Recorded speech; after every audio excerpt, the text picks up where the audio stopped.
Well, hello, I'm Janet Morana, Executive Director of Priests for Life. Welcome to our program.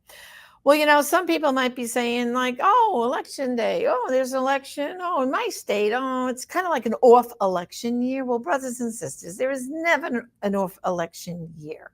You should always be showing up to vote. Even early voting is so important, but definitely by election day in every election. Why?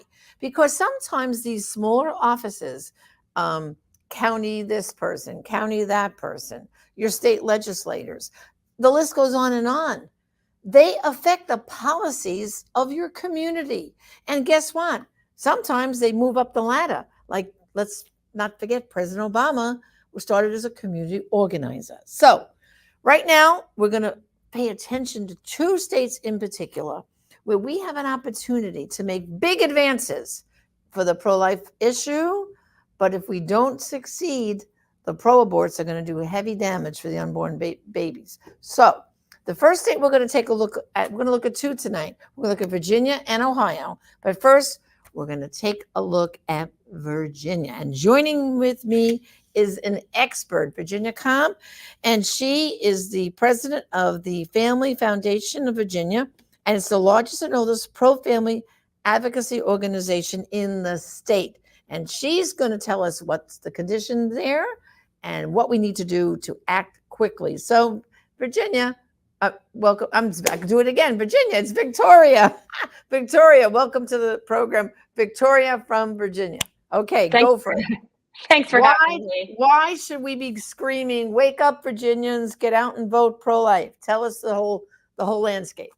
Oh boy, it couldn't be more important that Virginians, those of us that are pro-life, are. I mean, we hope people have already balloted. They've already voted because we have early voting. But here's what's at stake. So Virginia is a very deeply divided state on the life issue in particular, and our legislature has been deeply divided. So we have had a House of Delegates that's controlled by it's basically 100 seats, and 52 of them have been Republican, 48 Democrat, and that basically is exactly what the pro-life, pro-choice count has been.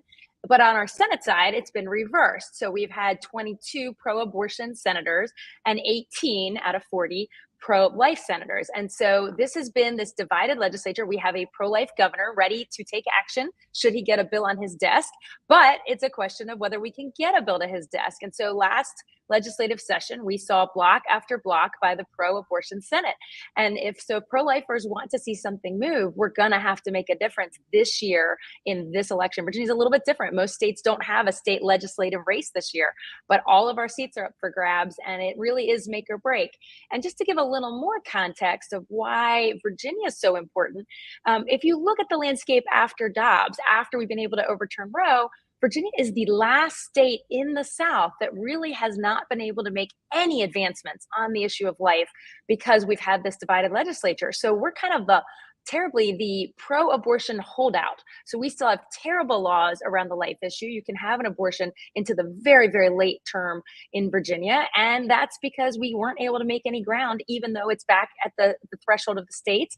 And so really what's being advertised is that Virginia is almost like a destination location for abortion. I hope that makes you cringe when you hear that, because it makes my heart sad. But it really has become, if you can't get an abortion at the right week in North Carolina and Kentucky and Tennessee, in all these places, the first stop is Virginia. And boy, if we don't want our Commonwealth to be known as a place where people come to get abortion. So that's what's on the ballot this particular election. So now all the state legislature seats are up both in the House and the Senate. Is that correct? Yes, every single one. Every single one. So from what you described there, it's a few seats here and a few seats there. So right now, based on the landscape, how does it look like winning pro-life to pro-abortion? Yeah, it is neck and neck. This entire control of our chambers is going to come down to, we think, a couple hundred votes in a few key areas. I mean, it is so divided, and so much effort has gone into, there's about 3 Senate races that are just super hot that everyone is pouring into. There's a few key House races, maybe 8 on the top end, that everybody knows if we're going to be a pro-life state, it's going to come down to these places. If we're going to be a pro-choice state, it's going to come down to these places. And so money is coming in from around the country. So everything from Soros to super PACs to unions to Of course, Emily's List, which is the leading pro-abortion, funder of Right. candidates. There is money coming in on the pro-life side, and our governor has done a wonderful job trying to raise money through a thing called Spirit Virginia. So he's trying to pour it in on the pro-life side. But the Democrats have really made this election. It's not just that abortion is really a major issue, and when we get a new legislature, it is really the primary and central issue of all the campaigns. The Democrats believe they can make ground by saying that Republicans will ban abortion. And so they have made every race, every candidate all about that. And the Republicans have done their best to try to answer that. They're trying to point out that it is, in fact, been the Democrat Party in Virginia that actually stood for a bill that would have allowed abortion up until the moment of birth. And we say paid for by the tax dollars. I mean, that's really what they're standing for with most of these candidates. We're not a partisan organization, but it tends to, these races have really had statements made by the two political parties about life. And so it's been interesting to watch.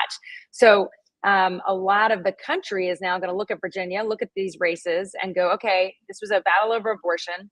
How did it shake out? And I think that's going to be a lot of the indicator of what does that mean for everybody else next year. So tell everybody now, let's zero in. You said there's a couple of key counties, is it, or areas? Could you just name them? So, because listen, everyone listening right now, even if you don't live in Virginia, I bet you know someone who does. Time to take out your old Christmas card list or your phone and let the people you know that live in Virginia what's at stake. So tell us, where do we laser our focus on those neck and neck places? Where are they? Well, I'll name one that most people are aware of if they paid any attention to the parents' rights battles in Virginia, and that is Loudoun County.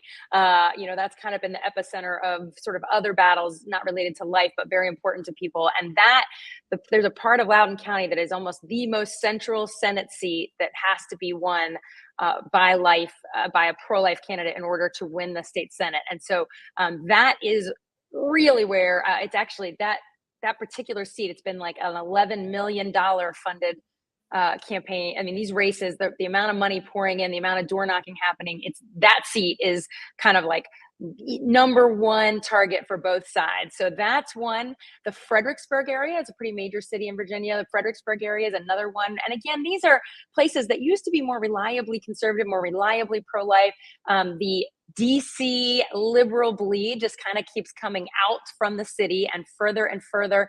And Fredericksburg is now almost a bedroom community of DC, which sounds crazy because there's at least 45 minutes, not with traffic between the two, but really the liberalism has just been sort of seeping down. And so holding on to that area for the issue of life is really, really important.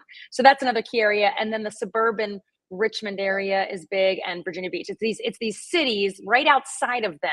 It's sort of, are they still going to be urban liberal centers as it creeps into the suburbs? That's kind of where the showdown takes place in Virginia. And these candidates have put it all on the line. And I think the governor in particular has really done an outstanding job campaigning for these folks and there's a rally I jokingly say every 3 hours in Virginia, and have been for the last 2 weeks with the governor. He's just stop after stop after stop to make sure that he can get the message out, because his favorability numbers are very strong, and he has been very pro-life. He has said he believes in life, and so he's trying to put that message out as best as he knows how. And so that is kind of, if folks live in Virginia, they're seeing commercials. Every other commercial is a political commercial. Every other item you're pulling out of your mailbox or in your email or in your digital viewing is a campaign commercial at this point.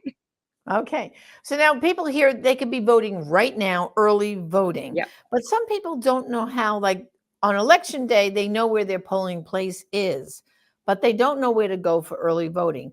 Is there a website? How can they go to find out, where do I go to vote early in Virginia?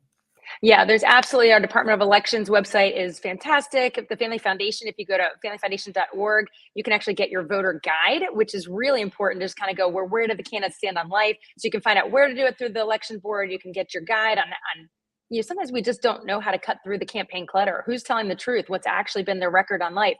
And that's what we have at our website, familyfoundation.org. So there's a lot of resources, and you can vote early in person. I know a lot of folks worry about the mail and what gets lost in the mail and all of that, but you can actually show up in person to a precinct near you, and you can actually cast that vote early, but at least feel like you're turning something in to the official location. So I know that's a hang up for a lot of folks, because most of us have been people who want to vote on that day. That's part of what we do. And I understand that, but we want to make sure that we are absolutely nothing gets in the way of our vote. And I'll tell you, we're watching the early voting trends.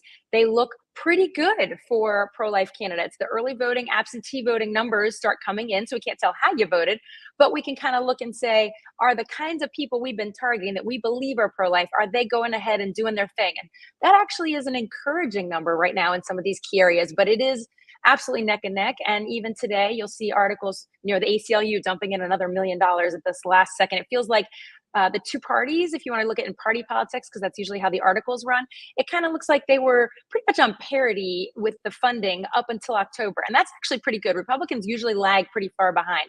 Now, I will say in October, it's kind of like the Democrats came in and dumped a truck full of cash into these races. And so now it's about a 20 to 30% deficit. But I've seen pro-life candidates be much further behind and absolutely win the day. We don't believe we have to win the cash war. We have to be able to get our message out, and that is happening. So we're encouraged by early voting numbers. Great. So early voting is the key. Go to familyfoundation.org. Families, repeat again. Familyfoundation.org, and you can get like your voter guide. Okay. And you know why you want to vote early? Because you guys are in Virginia. Even though I'm in Florida, you're in Virginia. And it's the fall weather. Bad rainstorms can happen. Your car could break down. You could get sick on election day. Another reason why, if you're fine and well today, go out and vote now, right? And the secret that most people don't think about is if you vote early, you stop getting all the political mail. So if it's annoying you, it's another little advantage. Like cut it off with your own vote, because people track that and then they stop. We want to target our efforts for those who haven't yet voted. So and our team is out knocking doors in all these districts. We're hearing good things at the door, but it is going to be neck and neck. But we know neck and neck, and every vote counts, right? Absolutely. Well, Victoria, thanks for joining me. And brothers and sisters, we got to get out and vote pro-life. Like those babies' lives depend on you. So thanks for joining me. Okay. Thanks for having me. God bless. Well, brothers and sisters, now you heard from my lovely friend Victoria Cobb, but guess what? I have another special guest from Virginia to talk to you right now. Why voting is so important, and it's Lieutenant Governor Winsome Sears. So privileged to have her on my program. Let's hear what she has to say. In 2021, when we ran, there were 500,000 Republicans who voted for us. But in the very next year, the congressional races, they sat it out. 500,000 Republicans. Cannot have the Republican message gone through if you do not vote. And so what we've been trying to do is to ensure that we capture those 500,000 voters. And who are they? They typically don't vote in presidential races. They don't vote they vote in presidential races, and then they don't vote again until there's a gubernatorial election, and then we don't see them again. We can't have that. Otherwise, we can't do the job that you're trying to get accomplished, which is safe schools, safe neighborhoods, accountable government, transparent government. We can't have that if you don't go and vote. And so we've been pushing absentee ballots as well as early voting. So we'll keep the House and we'll win the Senate back, and then we can get through. What we're trying to at least ask for is 15 weeks. And 15 weeks is when the baby feels pain. So we're trying to do everything possible to get that through. And again, that's why people have to get to the polls. I hope it's not true that we've become some abortion mill state. I hope not, because I believe that the baby in the womb wants to live. And what we've been trying to do in Virginia is to do everything possible to encourage moms to have their babies. For example, we have a safe harbor, and I believe this was maybe 20 years ago that we put it in, where if you had the baby and you didn't think you could care for the baby, bring the baby to a hospital or bring the baby to the police station, and we will take care of your baby so that both of you can have life. As we say, we want to love both. We have been trying to put in policies for daycare. We've been trying to put in policies for better work environments and better education so that moms can be able to live in a good way, with a good income and be able to afford babies. So we've been trying to do everything we can, and we're hoping that people will make a different choice. I believe in life. I believe, again, the baby wants to live. As Ronald Reagan said, those who are for abortion have already been born. And, here in Virginia, we had a governor who said that you can have almost an abortion, even sort of after the baby is born. And he was a pediatrician, he's a baby doctor, as we like to say. He was the governor, and it was Ralph Northam, and he got on the radio and explained that what we would do is keep the infant, he called the baby an infant even, keep the infant comfortable until the mother decides what to do. And it's, have you lost your mind, sir? The baby is already here. The baby is breathing on its own. And so we cannot have good government if folks do not come out and vote. You have to vote. God has given us that ability here in America to choose our leaders and to choose them wisely.